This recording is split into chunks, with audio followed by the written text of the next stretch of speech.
Lady and the Tramp, Scamp the Hero. Be careful, Scamp, Lady called as she watched her son dash across the yard. Don't bounce the ball too hard. Lady Tramp and her 4 puppies were playing together outside their home. Scamp, the only boy puppy, was just like his father, always looking for an adventure. After I'd finished playing ball, Scamp asked to visit the park by himself. All right, Tramp told him, but be careful. I will, promised Scamp. Scamp bounded past the fence onto the sidewalk. There was so much to see beyond his yard. He stopped in to watch the cars that were honking and beeping at one another. He thought about chasing them, but he remembered his promise to his father, and Scamp was determined not to get in any trouble.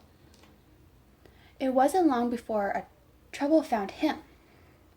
Scamp passed an alley where a pack of big dogs were snarling at a little white poodle. The frightened puppy was backed up against the fence. She couldn't escape. Stay away from me, the little poodle barked. Scamp knew he had to help. He certainly couldn't fight the other dogs, but how else could he scare them away?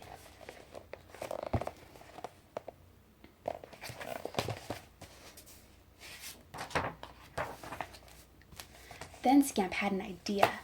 He carefully crept behind the trash can and pushed it over. Clang, clunk, crash!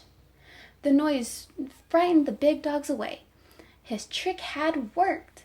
Unfortunately, he had also made a big mess, and garbage was everywhere. But Scamp was more worried about the fluffy white poodle. Don't be frightened, he told her. I'm friendly.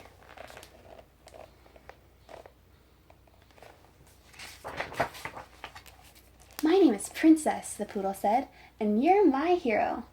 Scamp liked being someone's hero. Why were those dogs bothering you? Asked Scamp.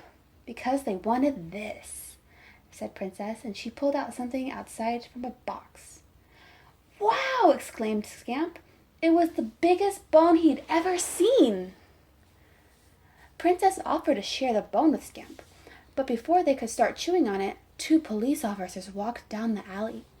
Scamp and Princess quickly hid. Scamp noticed the officers pointing to the garbage can he had tipped over. Uh-oh, he thought. Scamp was worried that he could be taken to the pound if they caught him. Then his parents would never let him go out by himself again. Let's get out of here, Scamp whispered to Princess. The 2 puppies bolted away as the policeman examined the messy alleyway.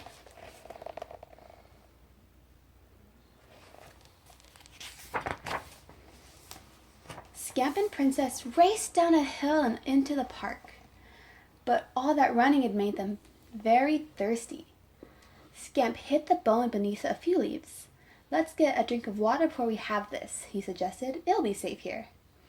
But when they got back, Scamp saw that a gardener had raked the bone into a big pile of leaves. Scamp sprang into action. He dove straight into the leaves to get the bone back. Hey, stop that, yelled the gardener. Before the gardener could catch him, Scamp grabbed the bone. He and Princess ran away once again, scattering leaves everywhere. Scamp sure was getting into a lot of trouble.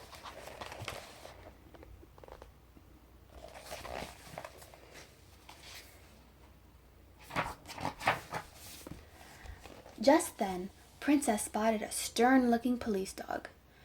He seemed to be looking for something. Maybe he's looking for us because all of the trouble I've caused, Scamp worried. He thought about running away again, but Scamp remembered his promise to his parents, and he knew what he had to do. Scamp bravely stepped toward the police dog, carrying the giant bone. What's going on here? The police dog barked. I made a mess in the alleyway and scattered the gardener's pile of leaves, Scamp said. But the police dog wasn't listening to Scamp. He was inspecting every inch of Princess's bone. Yes, I think this is it, he announced. What? Scamp asked.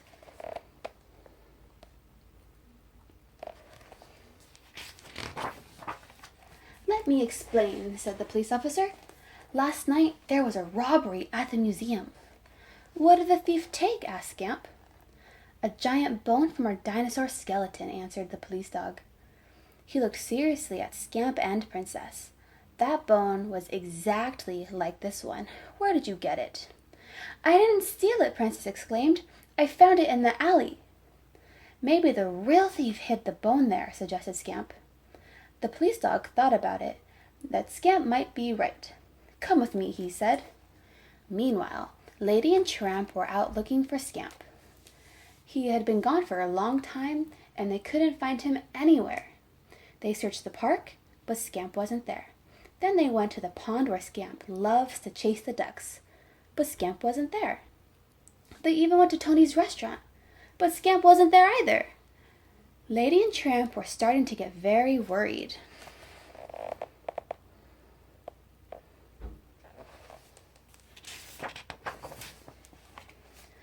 Finally, as they were walking along Main Street, they heard someone shout, "Scamp, look over here!" And Scamp froze in his tracks. He saw a crowd of exciting people at the museum down the street.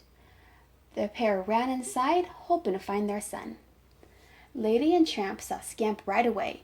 Photographers were taking pictures of him and a white puppy. "What's going on here, Lady?" Tramp asked Lady. "I don't know," Lady replied. "I'm just happy Scamp is all right." When Scamp noticed his parents, he and Princess ran right over to them. "I'm sorry I didn't come straight home," Scamp told them, "but we had to help the police solve a robbery." "Your son's a hero," said Princess. Tramp grinned. "That's my boy." "Princess was the one who found the stolen bone," Scamp said. He wasn't used to getting so much attention. The director of the museum cleared his throat to make an announcement.